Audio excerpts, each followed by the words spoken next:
Hello, welcome to the American Business Podcast. I'm Kevin Deveci, your host. I'm welcoming you to the episode 95. Welcome to the voice of American business. And today's quote is, we all have choices in this lifetime and have a great appreciation for our ability to choose. When our freedom to choose is limited or suspended, most of us get upset. Randy Lyman. And speaking of Randy, he is with us today. He is our guest today. We'll have him on the American Business Podcast and we'll get the conversation started. Hello, Randy, Kevin. welcome Great to to the be here podcast. with you today. Yes, thank you. Pleasure is all mine, and we are happy to have you today. Thank you very much. You're welcome. So, how is the week going so far? It's a great day. I always say every day is a great day, and some days are better than others, but it's good to be alive. It's good to be having this exciting experience here on this planet with so much unpredictability and so many options to choose from. Yes, appreciate it. Thank you for the positivity.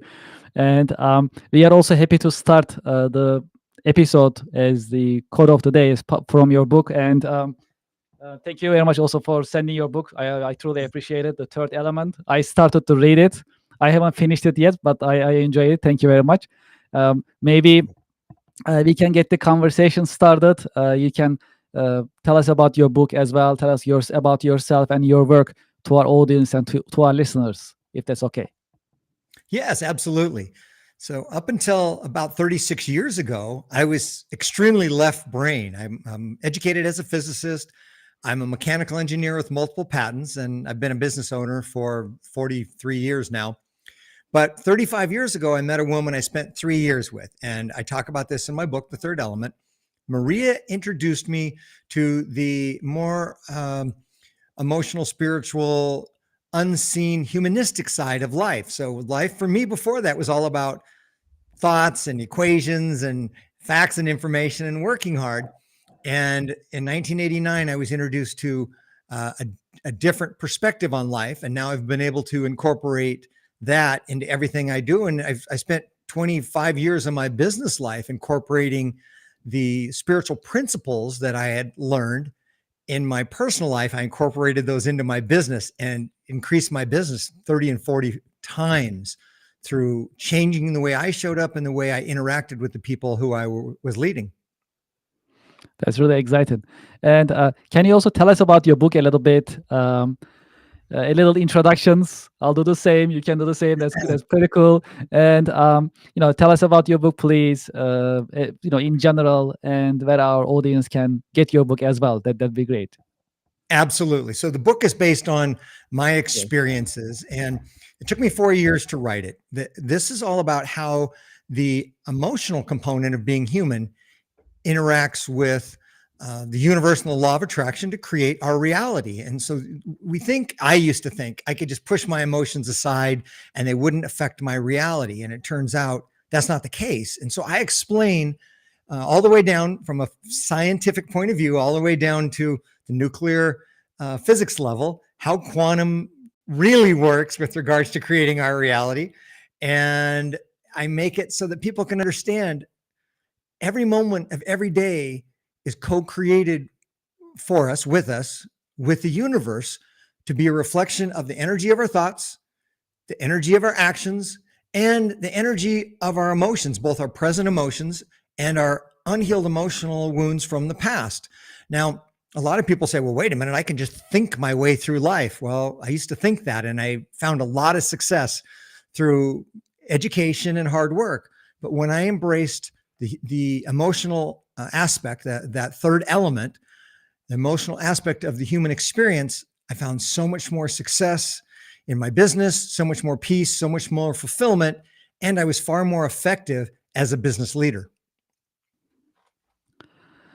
How about your career path? You have decades of business experience on your belt. How did you get started? How your career journey has unfolded over the years? I started in 1982 in my garage while I was going to college. I started doing differential repair, automotive and truck differential repair. When I finished college a few years later, I'd already moved out into a commercial building, out of my into a commercial building while I was still finishing my degree in physics.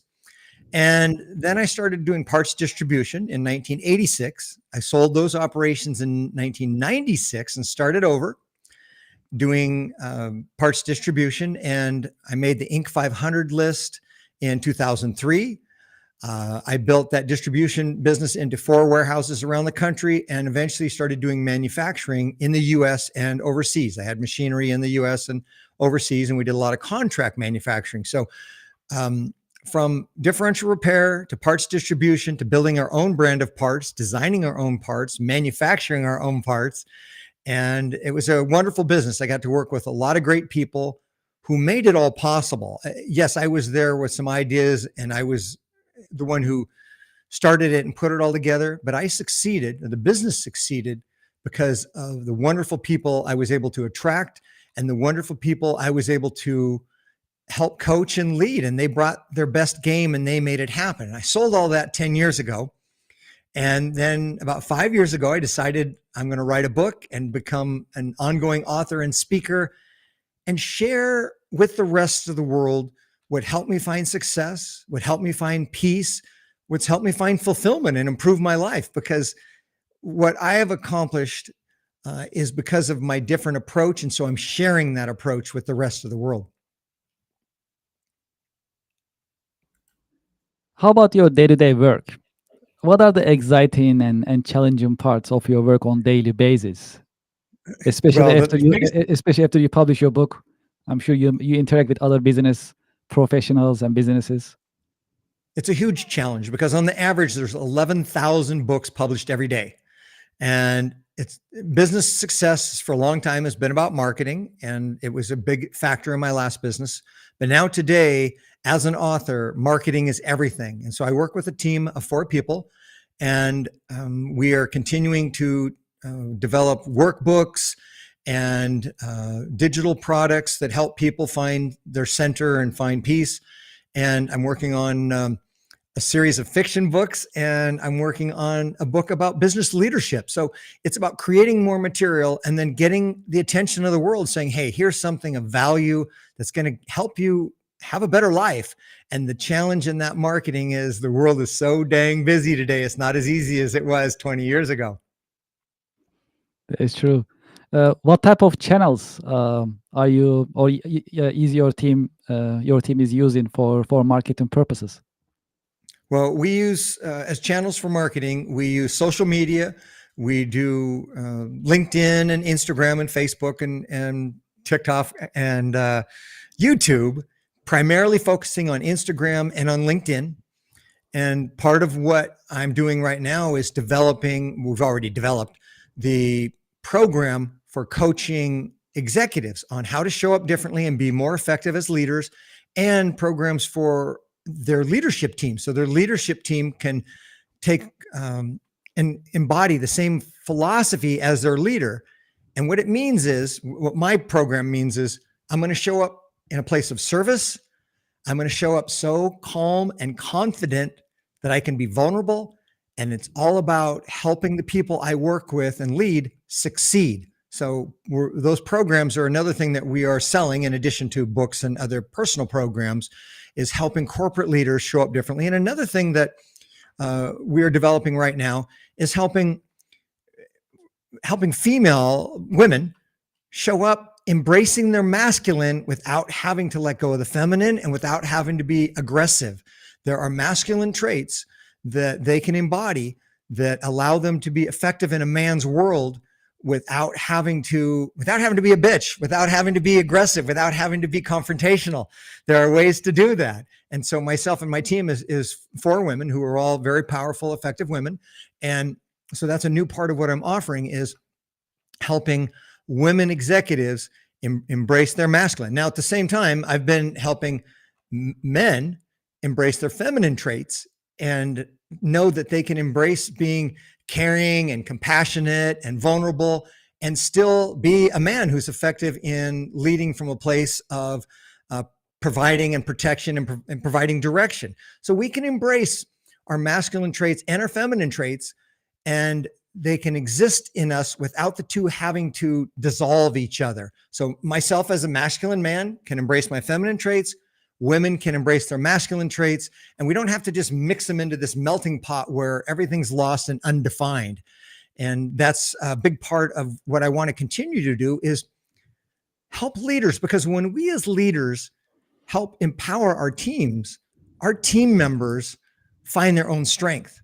Now that helps the business, but also they take that home to their family. They take that home to their community, and all these people who we are leading, who learn to become leaders as well, they have a really positive impact on the world as a whole. Can you tell us about emotional healing, especially fundamentals of emotional healing a little bit? So I didn't really understand this until about 2 years into my spiritual path on my journey. And it was about, I think, 1991. I was at a 4-day business communication retreat. And I had been working on issues around people I was working with. They were incompetent. About 6 people couldn't get it together. And so Maria, my mentor, said, everything's a mirror. Look at yourself, Randy. And so I looked at my thoughts and I tried to become more competent. I looked at my actions and I tried to be more competent, but the problems, the relationships and the people around me continued.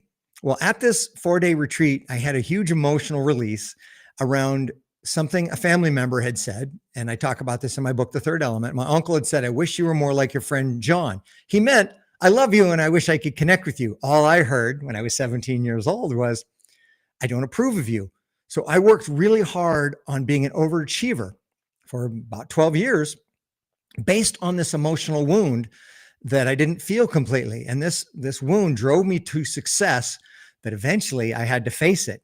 And when I faced it, I felt the pain. I actually cried the tears in front of a group of 12 or 15 people, which it was pure. So I wasn't embarrassed. I'm never embarrassed to show my emotions. I had the release. 4 days later, I went back to work, and 4 of the people in my work who were incompetent suddenly became competent.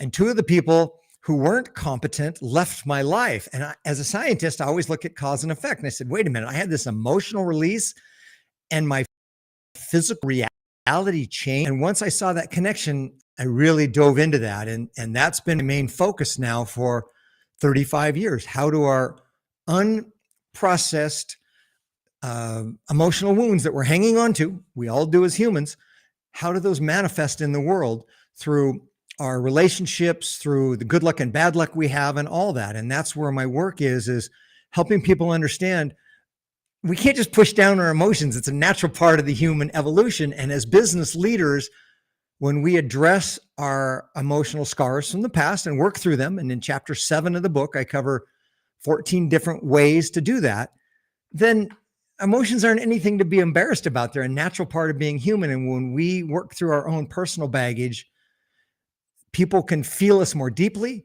and they're more likely to follow us when we show up as a leader, because they don't feel our tension. They don't feel our worry. They don't feel our frustration, because we've worked through that on our own outside of work. And we show up more caring, more genuine, more authentic, and we can actually have deeper connections with the people we work with. Now, we don't have to be best buddies with everybody we work with, and we don't make decisions based on emotions, but we show up more centered in what I call our higher self. We are spiritual beings on a human path. And when we connect with that divine, beautiful, clear portion, that component, that part of ourselves that is connected to the divine, and it comes from a place of love and caring, now our thoughts and our plans and our projects are more clear. The actions that we take and the actions everybody we work with are more effective and have more impact. And so this emotional processing changes our communications and the actual physical output from our team and from our business. And I explain how all that connects in the book. I explain it from a scientific point of view. And for some listeners out there, they'll say, that's crazy to think that our emotions are going to affect our communications. Our emotions are going to affect the effectiveness of our team. And I can tell you with 100% certainty that they do. And let me add one thing to that. I'm not big on talking about our emotions because I'm an emotional person. I'm still an action first person. I'm still a logical, practical scientist. Those things I still hang on to and I cherish. But through my experience, I understand the importance of emotions. And that's why I share this, not because I want the world to be just a sobbing emotional mess. That's the opposite of what I want. I want us to be able to feel what we have to release, the old sadness that we have to release, the old loneliness, anger, whatever that might be, frustration. And also, when we become more in touch with our emotional self, we can feel joy, we can feel happiness, we can feel love, we can feel a deeper connection with the people, our family and the people that we love. And so it gives us a more fulfilling personal experience, and it makes us more effective as leaders. And if we as business leaders are looking at the right things, we're looking at the success, we're looking at the numbers, but also most of us leaders know the numbers don't drive the people drive the numbers, and our positive relationship with our team helps those people be motivated to do the best they can for themselves and for the business. What is your take on AI, especially based on your professional observation and insights? How do you see the impact of AI on business? It is a blessing and a curse. So if we give our power away to AI and we let it do all the work, then we're not learning, we're not growing, and we're not presenting the best we can to our customers. But if we take AI as a starting point, and now we engage our creative, beautiful mind, our human intuition, and all the human creativity we have, and we work with AI, now we can be more effective. Just the same way as a computer didn't make us smarter, it made us more effective. AI doesn't necessarily make us smarter, but it helps us be more effective in how we create and how we communicate. So those who incorporate AI into their daily life and actively polish, modify, work with, develop what AI provides to us, now it's a great tool. I like to talk about your role models and mentors. Have you had any role models, any mentors who help shape your career journey over the years? Yes. Leaders who come in and take charge and say, this is what we're going to do because it's the right thing to do. So they are strong leaders while listening to the people who they are leading. So it comes back to, I think it's Peter Schutz was the first American CEO of Porsche Corporation in Germany. And he said that we should decide our plan. We should develop a plan as a democracy, and we should carry out the plan as a dictatorship. So we're all going to decide together where we're going, and then somebody's in charge of making it happen. Lou Gerstner of IBM came in and took charge of that company and saved that in the 1980s. If you look at Jack Welch says we're all going to work together and we're going to find a solution and move forward. And he was very effective with General Electric. When Jack Welch retired from GE, that company lost 75% of their value in about a year or two. And so Jack Welch was a great leader. Alan Mulally led Boeing for a while, and then he led Ford Corporation for a while. And Alan was about, let's talk about the facts, even if they're uncomfortable, even if they're ugly, let's put the truth out here on the table and let's find a solution and let's work together for that. Let's not hide anything. And I really respect Alan for the approach he took, especially with the positive changes he made in Ford. I think things have slipped since then. That's my personal opinion, but the impact he had was positive. I remember also the conversations because he was coming from Boeing, aeroplane manufacturing company, to a car manufacturing company. I remember the news back in the time when he first started, if there was going to be a fit, how it was going to work. I remember that, but he did a great job at that time. At Ford. He did, and there was a famous meeting where he had. This is the way I've read it. He gets all the leadership team together and they talk about their Gantt charts and how the projects are coming. And somebody spoke up and said, I'm not going to hit my goals. And the whole room was shocked. They were silent, like, oh my God, this person is sharing his weaknesses. And Alan said, great, thank you. Let's dive into that and let's work together to find a solution. Well, everybody there and all the leadership team who had dealt with the previous CEO thought, oh my God, we're in trouble. And it was the opposite. It was like, now we can work together openly and find a solution. And that's the positive change that Alan Mulally brought to Ford. If there is one key career lesson that you learned the hard way, what would it be? Fortunately, I didn't learn it the hard way, but it shocked me. I was 23 years old and I was working my differential repair shop. I was working 40 hours a week. I was busy and I was having a hard time keeping up. And I had a 1972 Ford pickup, a half-ton pickup. And the gentleman who owned that was a farmer. He brought it in and he wanted us to change the gear ratio and the differential to give him more pulling power. Well, I had changed the ring and pinion gear 3 times and all 3 gear sets were making a whining noise, a gear noise. And I couldn't figure it out. And he needed his truck back. And I was already an honest person, but I was young and I wasn't sure how to navigate the world. And I had to call this man up and say, your truck's not ready yet. I'm having problems and I haven't figured it out. So I said, let's just try the truth and see what happens. Now that might sound really simple, but at 23, I was still trying to figure out how to navigate the world. So I called him up and I said, I've tried 3 different gear sets and they've all been noisy and your truck is not ready and I don't have an answer yet. Could you please give me some more time? And he said, yes, of course I can. And I got off the phone. I said, thank you. And I got off the phone. I said, wait a minute. I could have told him a lie. I could have made up a story. I could have done a lot of different things, but I just simply told him the truth. I had failed so far. Give me some more time. And he clearly, calmly said, okay. And I realized at that moment that just tell the truth, no matter what. No matter how bad it might look, no matter how embarrassing it might be, let's deal with the facts and let's share them openly and deal with the consequences if there are any. And I've found out since then, since 41 years ago, there's pretty much never any bad consequences to doing the right thing. There's never any bad consequence in the long run, short run maybe, but in the long run, there's never any bad consequences from telling the truth. And I've stuck with that since then. And so that was really impactful for me. And I've made other mistakes. I try and forget my mistakes. I've made probably about 12,000 mistakes, but everyone was learning. We all do. Yeah, that's a learning experience. Yes. Yeah.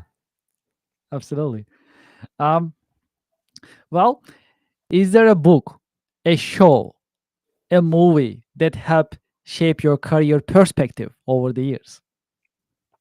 I studied sales a lot in the 1980s because as a scientist, I'm not a natural people person. I had to learn to be a people person.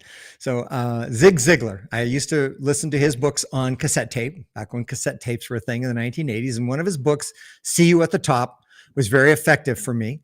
And I think it was in that book where he said, if somebody called you on Monday and said, if you get all your work done by Tuesday afternoon, or I can take you to Hawaii for the rest of the week on my private plane, but we have to leave Tuesday afternoon. And so this person says, holy cow, I got to get I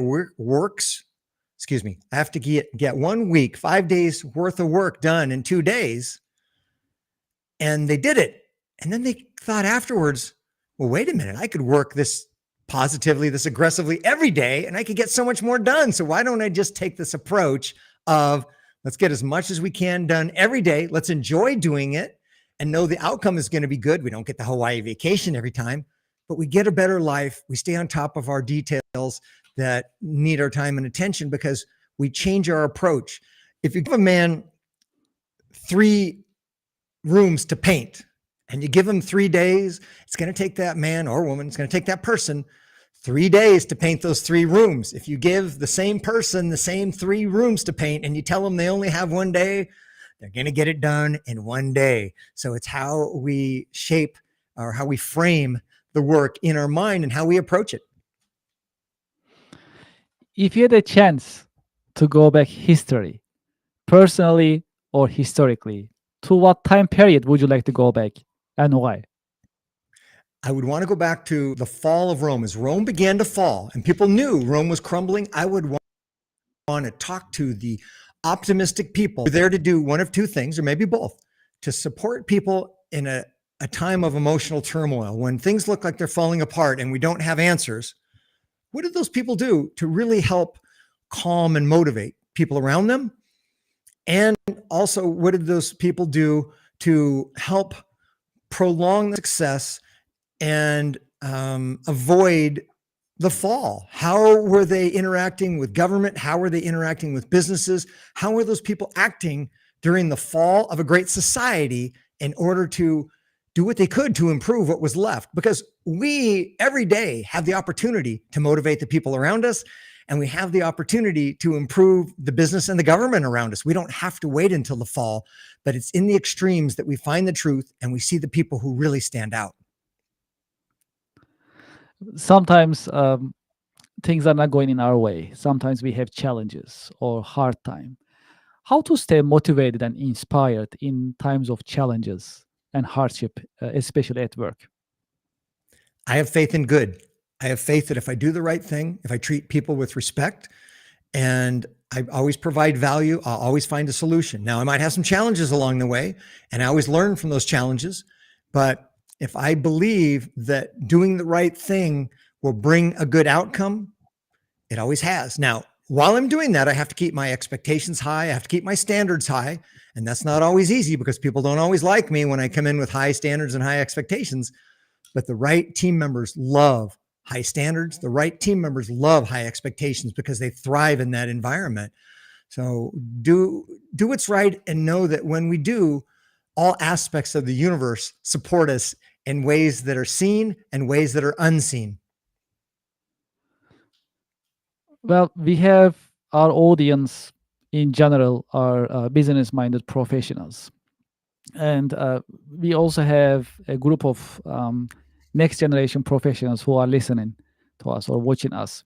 What will be your career advice for those who are entering into the job market? Your career advice for the next generation? It's the same thing that really, I think, helped me a lot. Be willing to make mistakes. Don't be afraid of making mistakes. Don't be afraid of taking risks. Don't make intelligent decisions, but we don't have to do everything perfectly. If we wait until the time is perfect, if we wait until we're perfectly ready, it's going to be too late. And everything that looks like a mistake is a learning opportunity. And if people judge you, let them. People really only judge us when we judge ourselves. So be willing to take risks, be willing to try things that you're not sure if you can accomplish or not. And always try and accomplish the biggest challenge you think you can actually accomplish. You might have to reach for it, but reach. You will be so much more richly rewarded when you take risks.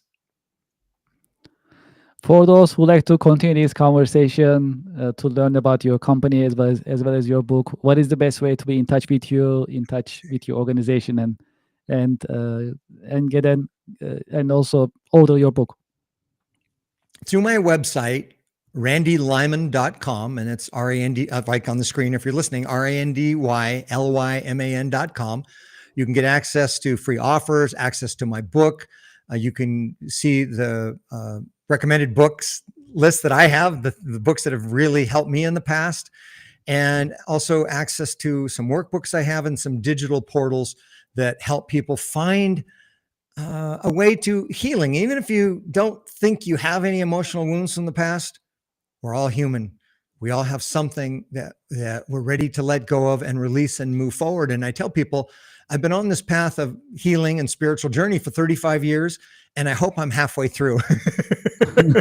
But I can tell you, yeah, it's a process. And every step of the way, my life has improved. I have an amazing life. I have an incredible life. I'm so blessed to have the friends that I do, the relationships that I do, the wonderful people I've been able to work with, and the wealth that has come into my life through providing value to other people and helping other people find their own power. And so go to my website and follow me on social media.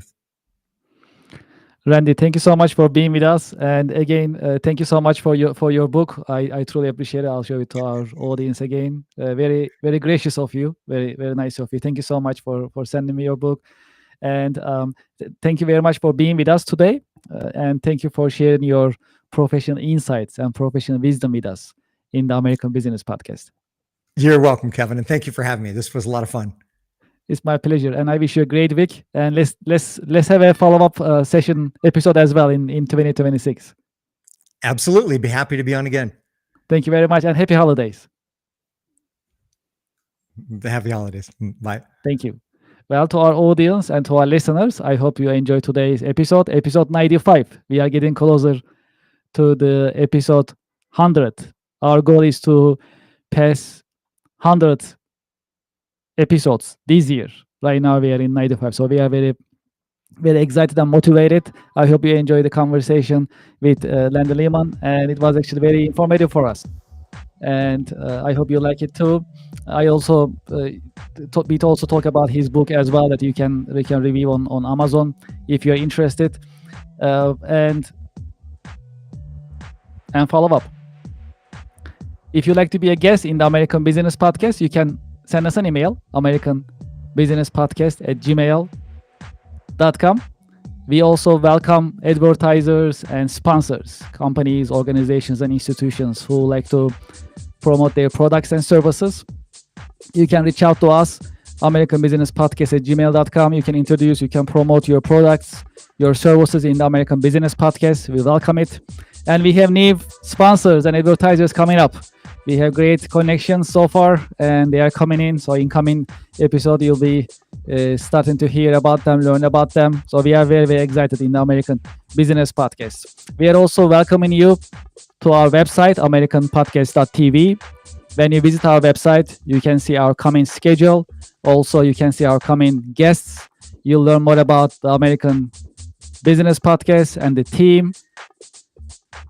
And we'll appreciate your support as always. Speaking of your support, as you know, we passed 100,000 YouTube subscribers and YouTube Silver Award. We won the YouTube Silver Award. Now the American Business Podcast is a YouTube Silver Award winner business podcast. We are growing. Thank you for your support.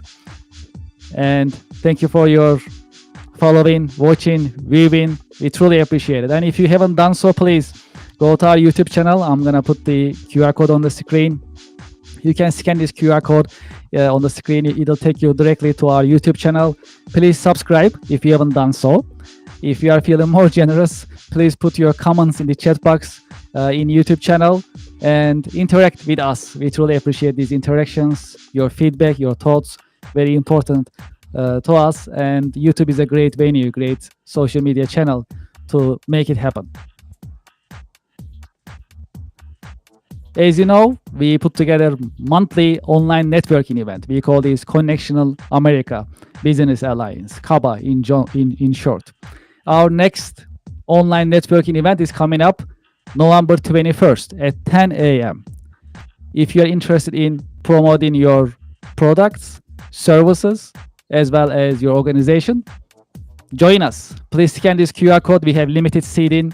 You can join us. You can promote your products, your services. You can interact with other business professionals. You can network. At the same time, we will be streaming live on the American Business Podcast. So you'll be in front of thousands of the American Business Podcast viewers and subscribers. That is what is unique about these online networking events. So I hope you join us.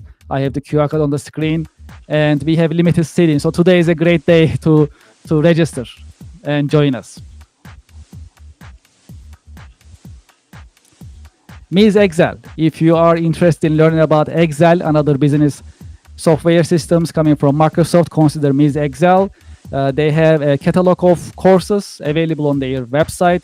You can scan this QR code, go to their website, see their catalog, pick the ones that you like to learn. And before you check out, make sure to use the discount code ABP2025 coming from our podcast. Great. That's it for today. Thank you very much for listening. Thank you for watching. The American Business Podcast is the voice of American business. I'm looking forward to having you in the next The American Business Podcast episode. Thank you very much and have a great day.